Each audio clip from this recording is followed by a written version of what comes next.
quanto tempo não vai ver uma exposição? Já estão abertos os museus e as galerias. Hoje, no Ensaio Geral, deixamos várias sugestões.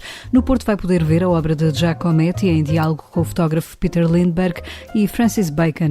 Em Cascais poderá ver a obra de Viviane Maier, uma ama que era fotógrafa nas horas livres. Mais à frente, a música de Rui Macena e a voz da cantora Sofia Hoffmann.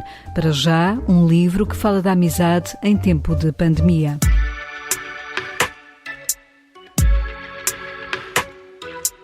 Da meia-noite às 6 poderia ser o nome de um programa de rádio, mas é o título do novo livro de Patrícia Reis. A autora dá agora aos seus leitores uma ficção que tem como pano de fundo a pandemia. A pandemia serve apenas de um contexto para falar daquilo que me importa sempre, que são as relações entre as pessoas e esta procura de identidade, de construção e de destruição de identidade a partir de acontecimentos eventualmente mais traumáticos. E quando eu comecei a escrever, que foi durante o primeiro confinamento, a Susana Ribeiro de Andrade, que é a personagem principal, digamos assim, ou à volta da qual tudo gira, de uma forma ou de outra, surgiu-me como eu não esperava que surgisse. Eu achei sinceramente que não escreveria mais nada, depois das Crianças Invisíveis, que é o livro anterior. Porque foi um processo muito duro, porque tinha fechado um ciclo, senti, quando entreguei o livro, que fechei um ciclo relativamente à infância e à adolescência, que me foi muito importante e que está no Por Este Mundo Acima e que está na construção do vazio e nas Crianças Invisíveis e a verdade é que entreguei o livro e não tinha nada na minha cabeça. E eu geralmente quando entrego um livro já tenho outro, o que nunca me deixa órfão de personagens, não é? E portanto eu pensei sinceramente que, olha, não há nada para escrever agora, paciência. E portanto quando me surgiu a Susana Ribeiro de Andrade, no final do mês de março do ano passado, 2020, foi quase com surpresa. E as personagens surgem-me assim por inteiras, sabes? Surgem-me com aspecto físico, já com o lixo e a tralha toda do passado, não é? E sempre com esta pergunta de quem é que eu sou, para onde é que eu vou, o que é que eu vou fazer. Susana Ribeiro de Andrade, a personagem à volta da qual este livro vive, é locutora de rádio, faz o programa das madrugadas. A história dela serve de pretexto para falar sobre aquilo a que a pandemia sublinhou. A solidão, as amizades, o luto, a identidade, diz Patrícia Reis. São pessoas a discutir com elas próprias como é isto de ser pessoa. Daí a canção do Caetano Veloso, Cajuína, que interroga: e se destirmos, a que será que se destina? A cajuína cristalina em Teresina, existirmos, a que será que se destina? E eu acho, sinceramente, assim, olhando para trás, acho que eu só escrevo sobre isto. Sobre o que é que se destina a isto de vivermos e de vivermos assolados tantas vezes por peripécias e acidentes e mágoas e desgostos e coisas boas e coisas maravilhosas e encontros felizes, e o que é que isto significa para a nossa construção de identidade. Estou sempre a escrever sobre isso. A única coisa que me interessa é escrever sobre pessoas. Claro que a pandemia levanta, é uma moldura incrível porque levanta algumas questões, não é? Nomeadamente, como é que conseguimos, de repente, reestruturar a nossa vida para ficarmos em casa, confinados. Outra das personagens centrais Da Meia-Noite às 6 é Rui Vieira, um jornalista que fica confinado ao silêncio depois de um acontecimento traumático. É uma metáfora desta necessidade imperativa de pararmos. Nós vivemos numa vertigem inacreditável. Estamos sempre ligados, estamos sempre a ver coisas, a ouvir coisas, a ler coisas e a fazer comentários e likes e emojis e por aí fora. E precisamos um bocadinho de parar, de dar 2 passos atrás e perceber o que é que queremos da vida. Será que é só isto?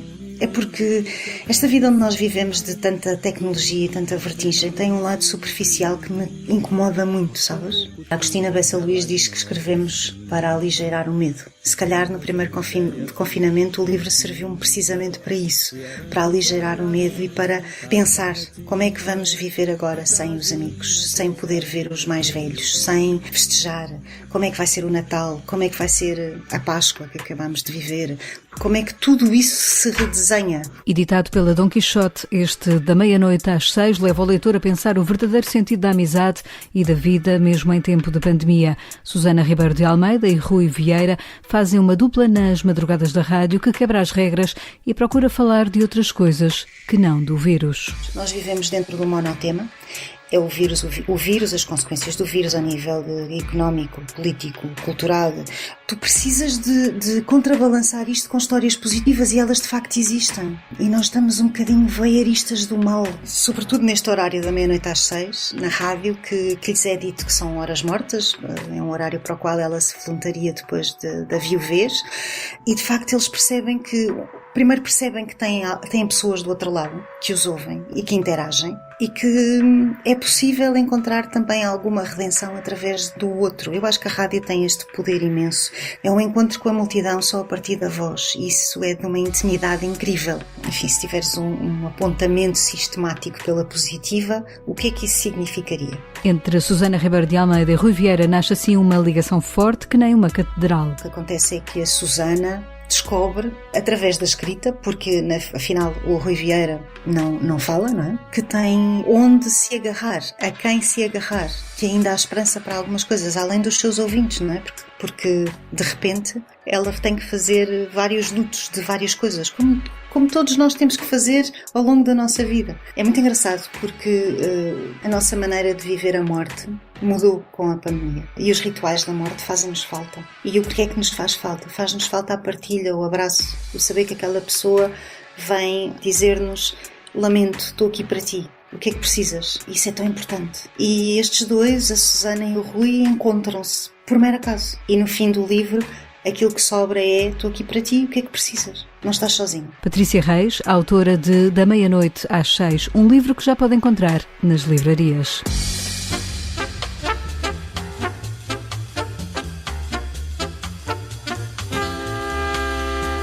No Centro Cultural de Cascais abriu finalmente ao público a exposição de fotografia de Viviane Maier. Chegou a estar prevista para janeiro, mas o confinamento obrigou esta longa espera.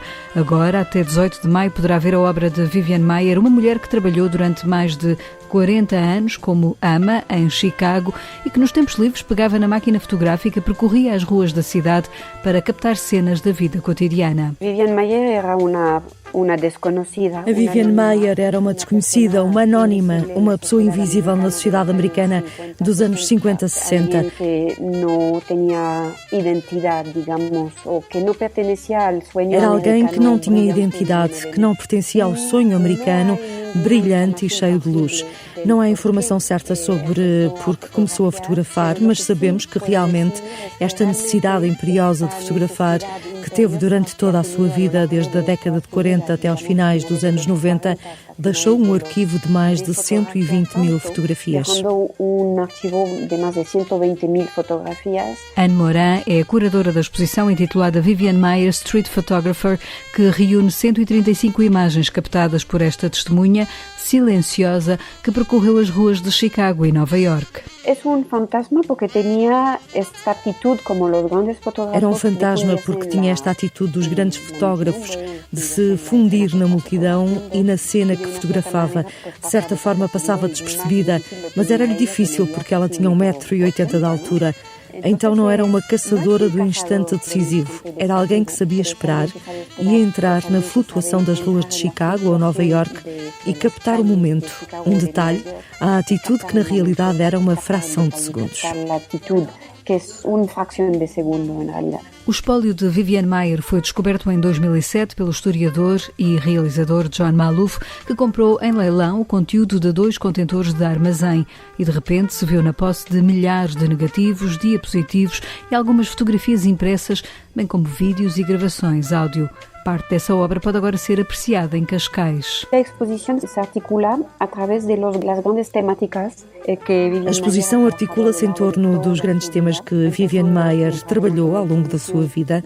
Entramos na exposição com os retratos de rua, que era o bloco forte do seu arquivo.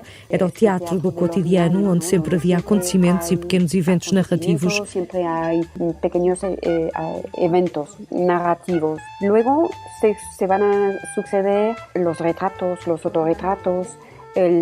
Depois seguem-se os retratos e autorretratos, a fotografia a cores e, claro, o mundo da infância que preencheu toda a sua vida, já que Viviane Maier era ama. Muitas vezes as crianças de quem cuidava eram os seus modelos e companheiros de brincadeira. Mostramos também uma parte importante do espólio, que é o cinema, os filmes Super 8, onde vemos as grandes coreografias humanas nas ruas de Chicago e Nova York, as brincadeiras com as crianças. É um pouco o ambiente da sua época. Imagens captadas por Viviane Maier da vida americana da segunda metade do século XX para ver no Centro Cultural de Cascais até 18 de maio, Dia Internacional dos Museus. Mas há mais exposições para ver. Viajamos agora até ao Porto.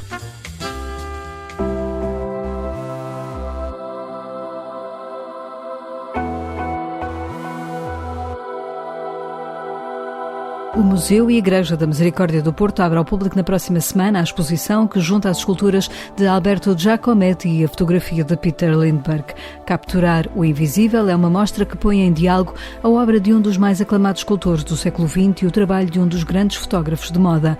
Esta exposição conjunta, que estreou no Instituto Giacometti em Paris, chega agora ao Porto e revela 110 obras, entre esculturas em bronze, desenhos de Giacometti e as fotografias que o alemão Peter Lindbergh fez da sua obra, mas também de moda. António Tavares, provedor da Santa Casa da Misericórdia que tutela o museu, explica a aposta nesta exposição em tempo de desconfinamento. Esta é uma exposição que, acima de tudo, representa um grande sinal de esperança nos próximos tempos. Ela estava prevista ao ano passado, teve que ser suspensa por causa da pandemia do Covid-19, e este ano voltamos a juntar dois nomes fortes, eu diria quase dois monstros sagrados, um da fotografia e outro da escultura. Giacometti e Peter Lindbergh juntam-se numa exposição no Museu da Santa Casa da Misericórdia do Porto, no MIP, em que procuramos trazer a excelência da fotografia de Lindbergh na abordagem que faz às esculturas de Giacometti, portanto num diálogo muito atento a esta interação entre o trabalho do artista e aquilo que é a sua representação, e ao mesmo tempo também a presença forte de um nome como Giacometti, que nunca expôs em Portugal, e portanto é uma resposta muito forte nossa neste regresso à possível normalidade que nós vamos provavelmente conseguir viver durante os próximos tempos. A exposição abre a 15 de abril e fica patente até ao final de setembro no Museu da Rua das Flores, onde poderá também ver alguns retratos icónicos que Lindbergh tirou da top model Naomi Campbell ou das atrizes Uma Thurman e Julianne Moore. Mas há mais para ver, basta atravessar a Ponte Dom Luís e em Gaia, na nova galeria Wow, The World of Wine, poderá, com vista sobre o Rio Douro, ver uma exposição de desenhos de Francis Bacon. A partir de dia 29 de abril é mostrada a arte gráfica deste artista do surrealismo nesta ligação entre as duas margens do rio. Esta ponte nasce de uma forma natural porque tem muito a ver com o facto de o principal sponsor do World of Wine é também o principal sponsor da exposição de Giacometti e Lindbergh, que é a Taylor's. E, portanto, estas duas exposições são feitas sem qualquer tipo de dinheiros públicos. Portanto, é uma iniciativa da sociedade civil, da iniciativa privada, que procura também fazer aqui a ligação com a cultura e o apoio à cultura. Ao fazermos esta ponte entre o Porto e Gaia, uma ponte de cultura, é também juntar um grande nome da arte e da pintura, como Francis Bacon, associá-lo a esta exposição. E, portanto, nós juntamos aqui claramente vários componentes que vão dar uma força muito grande a este momento cultural, que vai estar permanentemente ligado entre o Porto e Gaia. Se fossem circunstâncias normais, eu diria que seria um constante rodopiar de pessoas que podem comprar os seus bilhetes lá do Porto e também ir visitar a Gaia, ou comprar em Gaia e vir visitar ao Porto. E quem nos fala hoje sobre estas novas exposições que poderá ver no Porto e em Gaia é Guilherme de Oliveira Martins, o nosso colaborador semanal do Centro Nacional de Cultura. A exposição Alberto Giacometti e Peter Lindbergh, Capturar o Invisível, no Museu e Igreja da Misericórdia do Porto, contém 110 originais entre fotografias, bronze e desenhos. Trata-se de uma escolha de Peter Lindbergh feita sobre fotografias das obras de Giacometti, procurando descobrir a sua essência, ou seja, a representação humana como demonstração de caráter. A comissária, Charlotte Krapps, revela-nos dois modos de ver a humanidade. um fotógrafo de moda, falecido em 2019, fascinado pela capacidade de Giacometti de transmitir o sentido da vida, em contraponto com o talento próprio de captar a sensibilidade e a beleza de Naomi Campbell ou de Uma Thurman e Julianne Moore. Representa-nos uma fecunda encenação, na qual a dimensão artística nos obriga a ver o mundo com olhos de ver. Patrícia Reis publica na Dom Quixote da meia-noite às 6. Sim, é sobre este estranho tempo que vivemos com vidas e mortes. A rádio é o palco. As horas passam, os acontecimentos sucedem-se, mas há dramas que se escondem e se revelam. Existirmos, a que será que se destina? Pergunta Caetano Veloso.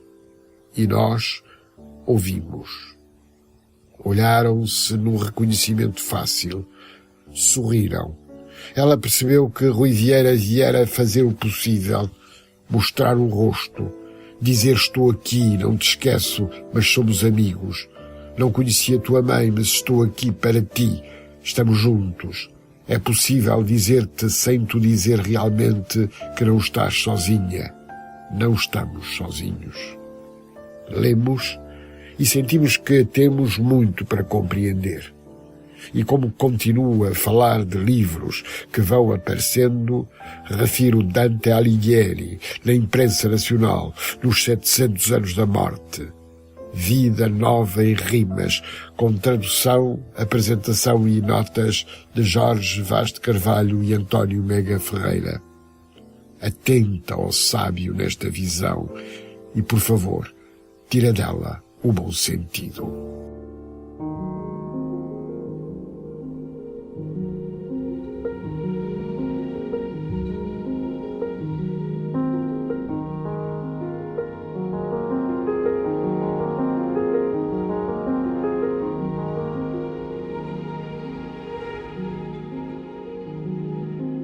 O maestro, pianista e compositor Rui Macena está a lançar um novo trabalho.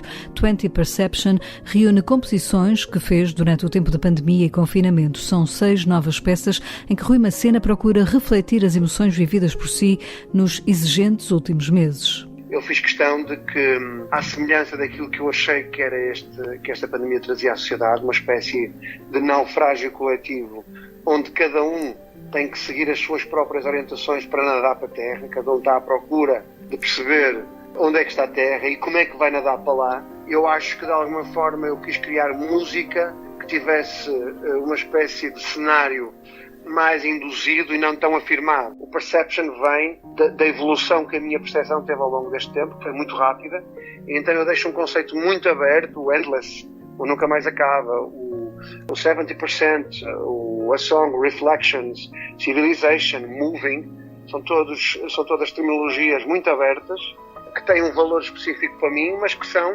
sobretudo, um grande exercício provocativo à imaginação de quem os vê. Inclusive as imagens dos vídeos das 4 peças que nós lançamos são exercícios que não têm nada de cinematográfico, têm apenas de um olhar absolutamente cru, que retrata os dias que eu vivi na pandemia. Rui Macena, numa entrevista a Hélio Carvalho, que pode ler no site da Renascença. Agora, outra sugestão musical.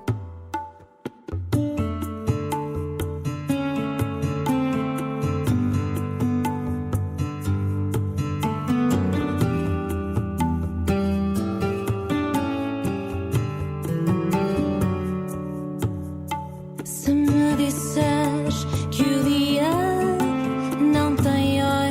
Esta é a voz de Sofia Hoffmann. A cantora portuguesa prepara um novo disco e já revelou ao seu público este novo tema, Esperarei, e indica os novos caminhos musicais de Sofia Hoffmann, cujo primeiro disco tinha como chão musical mais a linguagem do jazz. Agora, e em português, Sofia Hoffmann quis juntar outros mundos musicais ao seu. É de facto, em termos de sonoridade, algo muito diferente daquilo que eu fiz no meu álbum One Soul, em 2019. Marca também uma nova fase a nível musical na minha carreira, não só pelo facto de nos trazer um ambiente sonoro muito particular que junta alguns estilos de música e instrumentos de cantos do mundo muito opostos. Estamos a falar dos Estados Unidos, Los Angeles, do John Beasley, que deu um cunho muito ocidental a nível instrumental e dos arranjos, mas depois também estamos a falar de Nova Delhi, na Índia, do Gaurav Majumdar, que contribuiu com o solo de sitar e com todos os ornamentos de sitar que se ouvem ao longo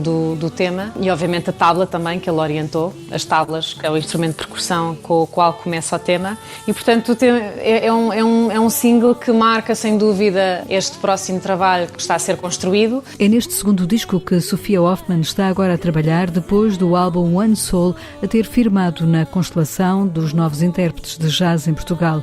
Este Esperarei é um tema que, como a autora explica ao ensaio geral, carrega um lado espiritual e de saudade, sublinhado em tempo de pandemia. Eu comecei a escrevê-lo em outubro do ano passado, ainda estávamos em plena pandemia. Normalmente escrevo em inglês, embora já tivesse escrito também em português, mas desta vez assumi mesmo o português, e é um tema que carrega toda a nossa saudade, que não é só a saudade portuguesa, mas é também a saudade de tanta gente no mundo que não pode estar com pessoas de quem gosta, e carrega também uma componente que eu tenho vindo a desenvolver e que quero refletir também na música, que é a componente espiritual, da esperança, da fé, de que vamos todos poder respirar de novo, num mundo novo e num mundo melhor do que aquele no qual estávamos a viver antes. A procura de Sophia Hoffmann por novas sonoridades para além do jazz junta neste disco dois nomes de peso: John Beasley, reconhecido pianista de jazz e compositor, vencedor de um Grammy em 2021 e que atuou ao lado de nomes como Miles Davis, e Gaurav Majumdar, um dos maiores músicos de sitar e nomeado para um Grammy. Será por aqui que irá nascer o novo disco de Sophia Hoffmann. É esse o chão que eu gostaria de pisar. Obviamente que não depende só de mim, depende também dos outros dois intervenientes e sobretudo do produtor, que em princípio será, se tudo correr bem, será sempre o John Beasley. Eu acho que a construção de um álbum vai-se fazendo, sobretudo nesta altura na qual não há certezas. É a nossa intenção continuarmos a trabalhar, e ele próprio também o referiu, e casar o jazz, neste caso algum pop também, que tem este tema, casar este mundo da música ocidental com o mundo da música clássica indiana, faz sem dúvida parte do meu objetivo. É com a voz de Sophia Hoffmann e o tema Esperarei que fechamos hoje o ensaio geral, que teve sonorização de José Luís Moreira. Voltamos de hoje a 8 dias com novas sugestões para si. Até lá, continua a ter todos os cuidados, mantenha-se em segurança. Boa noite e bom fim de semana.